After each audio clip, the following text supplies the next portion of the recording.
Hello and welcome to the DSR Daily. I'm David Rothkopf and I'm joined today by just Ministine. No, I don't want to say just Ministine, the fabulous Ministine.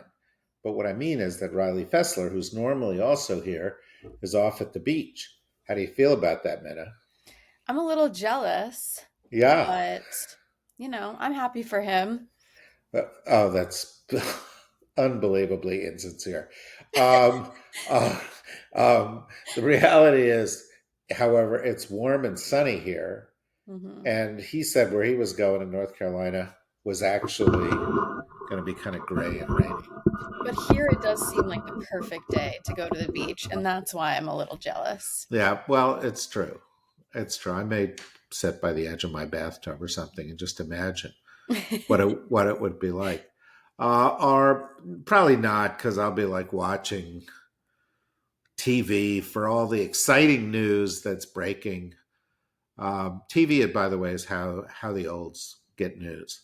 I Hmm. know that's not how you get news. You get it, you know, from your, um, you know, doom scrolling. But Yes. I have MSNBC on in my office all day long, and whenever they flash breaking news, I quickly turn to it. But then, of course, they flash breaking news all the time. You're Everything, constantly of every whiplash. everything is All the- breaking. Um, anyway, but it's like Trump, and it's like Trump is always saying, "Oh, there's some big giant story, and it's huge." Then it turns out not to be huge, and I think that's where you're starting your list of stories today, It with a is. big Trump promise of a huge story.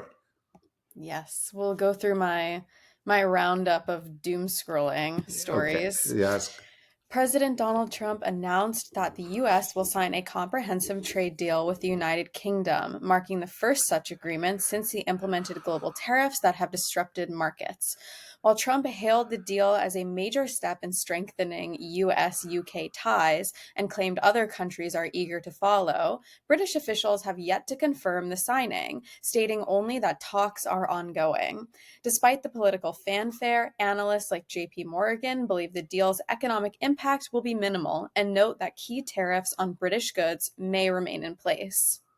yeah. Well, I mean, they're going to do this morning, and you're probably listening to this after this announcement was made, and so I'm sure there's all sorts of info swirling around White House hype and other. Here's what you want to look for: is there a real deal that gets down into the little granular details, the kind of thing that usually takes several years to hammer out?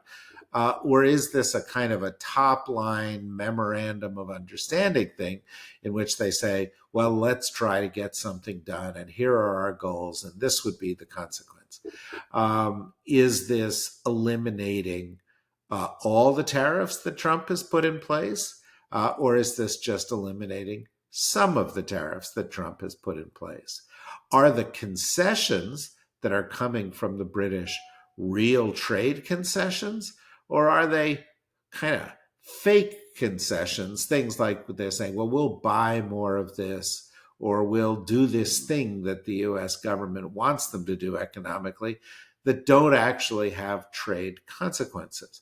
Why is that important if it feels good? Well, Trump launched all these tariffs with the objective of getting US companies greater access everywhere else, and of ensuring that companies move back to the United States and don't produce overseas. My guess is this deal will not advance either of those things appreciably, because there were not major tariffs between the United States and the UK. And this is far, far too little time, and far, far too little information, and far, far too small a single deal to make anybody relocate where they are doing business.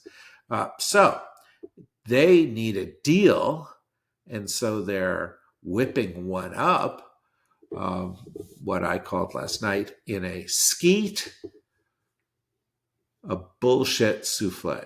Is it a bullshit souffle? How does it taste to you? Well, we'll watch it today, and you can share your views, and we'll talk about it tomorrow. A federal judge has issued a temporary restraining order halting the U.S. government's plan to deport migrants to Libya or other third countries following claims of coercive tactics and lack of due process in removal procedures. Libya's government denied any agreement to access deported migrants, and both its western and eastern authorities opposed the U.S. plans, citing sovereignty concerns. The deportation strategy, part of broader efforts under the Trump administration to relocate migrants, sometimes to countries with poor human rights records, has drawn criticism from legal and human rights groups. Yeah, well, look, this is a perfect example of what I was just talking about, which is when is a deal not a deal? When is the art of the deal really the art of lying? Okay. And in this particular case, there's a few problems. First of all, the deal that was announced was terrible, right? We were going to go and send a bunch of people that we rounded up, possibly without due process, off to a country with no human rights records that have migrant detention camps that are called by, objective international observers hellholes. So that's bad enough, right? Except there was actually no deal. Libya has not one but two governments. The two governments of Libya, as Minna refers to them, the eastern and western component, that both of them said there's no deal. They don't want to do it. So what's going on here? Trump's announcing something horrible as if it were something good, but it doesn't actually exist. So, again, take everything that comes out of this White House with not a pinch of salt, with a pillar of salt, with a salt mine. You need a whole salt mine because it's so much. Did I say bullshit earlier? Yes, so much bullshit. Tensions between India and Pakistan have sharply escalated following Indian missile strikes on Pakistan that killed 31 people, prompting accusations of retaliatory drone and missile attacks from both sides.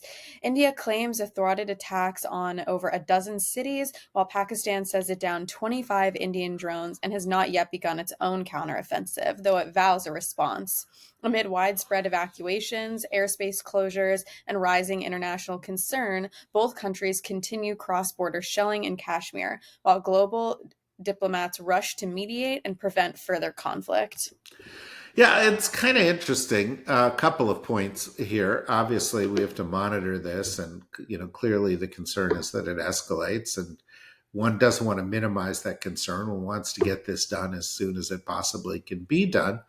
And it's a pity that the United States lacks the influence to actually, intervene or use its diplomatic clout as it has in the past, and it lacks the personnel, the big top diplomats to be able to do that. But a couple of footnotes here that are worth noting as well. One, we have moved, and the Ukraine war demonstrated it, but we've moved into the era of drones and new forms of unmanned attack.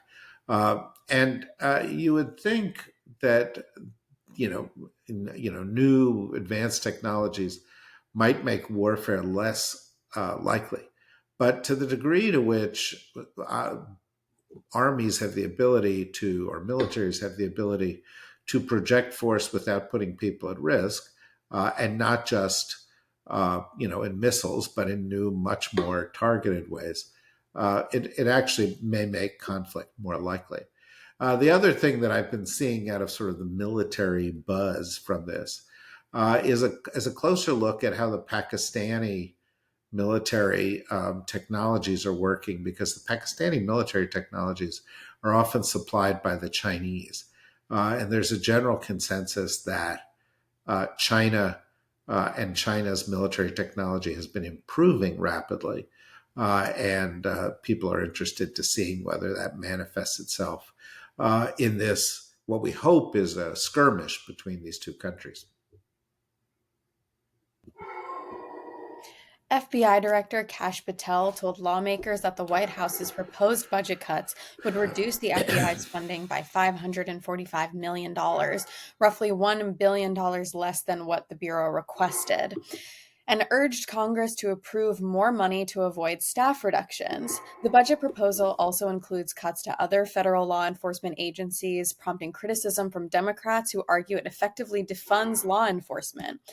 Meanwhile, Patel is under scrutiny for potentially using a government plane for personal travel, with a Senate Democrat requesting a review after flight records showed trips aligning with his personal interests and relationships. Yeah, well, look, first of all, Kash Patel seemed like one of the nuttiest people going into this cabinet. Or well, he's not in the cabinet, but into the higher echelons of Trump advisors. But so far, Kash Patel has kept a lower profile than some of his other co senior advisors, and has not been quite as nutty as people expected. This testimony about getting more funding for the FBI really runs contrary to what Kash Patel was talking about over the past couple of years. I'm shutting down the FBI, I'm kicking it out of Washington, and so on and so forth. And most of the controversy about Kash Patel has been personal behavior, whether it has to do with his using the planes, or whether it has to do with, is he out partying, or whether it has to do with the fact that apparently seems to be true, that he spends a lot of his time, I think he lives in Las Vegas, at his home, or working remotely as the FBI director. Maybe that's consistent with his desire to get the FBI out of Washington, but it has caused some controversy. Black smoke emerged from the Sistine Chapel chimney Thursday morning, indicating that the Cardinals have not yet reached a two-thirds majority needed to elect a new pope after 3 rounds of voting. The 133 Cardinal electors are expected to continue with 2 more votes this afternoon, with up to 4 votes per day until a new pope is chosen. Meanwhile, crowds in St. Peter's Square wait with anticipation and hope, reflecting a range of desires from spiritual trust to national pride regarding who will succeed the late Pope Francis. Yeah. As I said to somebody yesterday, if the media only treated science as reverentially as they do religious developments like this, we'd all be much, much better off. I think, one of the interesting things about this transition is not who comes out of it. It's that somehow this institution, which has existed for a couple of thousand years, is kind of riding the coattails of its history when it was much, much more central to the world's behavior.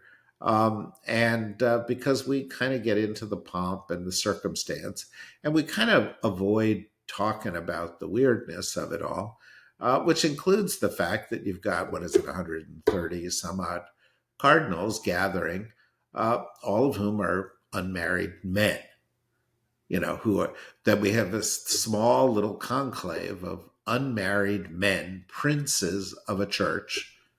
That's the terminology that they use, making decisions about who will be the top dog in a kind of a regal role, handing out guidance on how people should live their lives. The majority of whom are actually not men, and working within the parameters of lifestyles that make their experience quite remote from that of most of the people they influence. Also, of course, the church is growing most rapidly in Africa and Asia, parts of the Americas. It is increasingly a phenomenon of the global South, and a lot of the coverage still treats it as though it were, a central entity in the global North, when in fact Europe, even formerly extremely Catholic states, are much less guided by religion than ever before. And in fact, Europe, which was the foundation of the church, is much less religious than the United States. and much more in line, by the way, on such issues with the rest of the world. Anyway, we will watch. We will see. There will be a lot of conversation about who it is because we love a story about personality that involves costumes and palaces. Absolutely, we do. Yeah, no, exactly. We go from the Met Gala. No, I'm not going to make that comparison. We'll just, there are a lot of people for whom this is very meaningful, and I am not demeaning that. I am merely trying to put it in some perspective. Mm-hmm. So, you got anything else? Nope, that was our last story. That was our last story. Okay, well, we'll watch this Trump thing. By the way, this Trump thing, this trade thing, is not the thing that Trump tipped in his meeting with Mark Carney, where he said, before I go to the Middle East, and he's going to the Middle East this weekend, before I go, I have a huge announcement, historic announcement. Nobody knows what the historic announcement will be. I think there's a lot of expectation that it won't be that historic. The administration is doing a lot of this kind of waving their hands and saying, look over here, don't look at, the things that matter. Because the things that matter, the economy's not doing so well. Their plan to get a big budget deal, or as Trump calls it, a one big, beautiful bill through the House, is running into all sorts of problems. What they want as a centerpiece of it, which is making tax cuts permanent, has a hugely negative effect on the deficit. So they want to offset that with cuts. The cuts they want to offset it with are cuts to Medicaid, but increasingly they realize this is political suicide because Medicaid supports 70 million people in the United States, people in all of their districts. It would be catastrophic if they were to make the cuts they're talking about. And the factions within the GOP majorities, which are quite thin, are starting to tug at one another. So they don't want you looking at that. They want you looking at this other stuff, like the decision by the president prior to his trip to the Middle East to embrace what is a practice, by the way, of a lot of the countries in the region, of referring to the Persian Gulf as the Arabian Gulf. This has been an issue around for a long time. In fact, it used to be that there were two conference rooms at BP, the big oil company, depending on who they were talking to. And in one of the conference rooms, the world map on the wall called it the Persian Gulf. And in the other conference room, it referred to it as the Arabian Gulf. So this is not quite as new or goofy as the renaming of the Gulf of Mexico to be the Gulf of America. Anyway, we'll watch all that with some interest, and we'll be back tomorrow. Riley will still be on the beach, but Minna and I will be here holding down the fort. In the meantime, if you haven't listened to the podcast that we did on healthcare with Lori Garrett and Dr. Kavita Patel, go listen to that. Really, really important. And later today, we'll be doing Our Words Matter podcast with Norm Ornstein. And every day we've got the Daily Blast coming from the good folks at the New Republic.